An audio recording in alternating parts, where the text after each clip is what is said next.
যিহেতু যোৱা বছৰ 13 জানুৱাৰী তাৰিখ দিনাখনে মোৰ স্বামী গণশিল্পী ৰাজীৱ শদিয়াই শেষ নিশ্বাস ত্যাগ কৰিছিল আৰু আমাৰ পৰিয়ালৰ একমাত্ৰ উপাৰ্জনকাৰীজন যেতিয়া নোহোৱা হৈ গ'ল তেতিয়া মই মোৰ একমাত্ৰ পুত্ৰ সন্তান সৈতে গোটেই সমগ্ৰ পৰিয়ালটো দিশহাৰা হৈ পৰিছিল। আচলতে মোৰ সন্তানটিৰ মোৰ সুনিশ্চিত ভৱিষ্যতৰ বাবে যথেষ্টখিনি কষ্ট কৰিবলগীয়া হৈছে।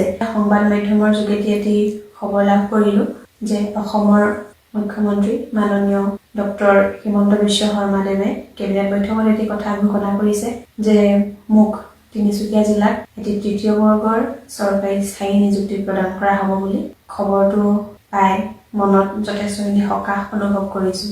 যিহেতু যোৱা বছৰ 13 জানুৱাৰী তাৰিখ দিনাখনে মোৰ স্বামী গণশিল্পী ৰাজীৱ শদিয়াই শেষ নিশ্বাস ত্যাগ কৰিছিল আৰু আমাৰ পৰিয়ালৰ একমাত্ৰ উপাৰ্জনকাৰীজন যেতিয়া নোহোৱা হৈ গ'ল তেতিয়া মই মোৰ একমাত্ৰ পুত্ৰ সন্তান সৈতে গোটেই সমগ্ৰ পৰিয়ালটো দিশহাৰা হৈ পৰিছিলোঁ। আচলতে মোৰ সন্তানটিৰ মোৰ সুনিশ্চিত ভৱিষ্যতৰ বাবে যথেষ্টখিনি কষ্ট কৰিবলগীয়া হৈছে বা হ'ব অনাগত ভৱিষ্যতত ল'ৰাটোৰ পঢ়া শুনাকে আদি কৰি বিভিন্ন ক্ষেত্ৰত কেনেদৰেনো মই সকলোখিনি চম্ভালিম তাকে লৈ মই তেতিয়াৰ পৰা বহুত চিন্তিত হৈ আছিলোঁ। এই খবৰটো লাভ কৰি মনৰ চিন্তাখিনি কিছু লাঘৱ হৈছে।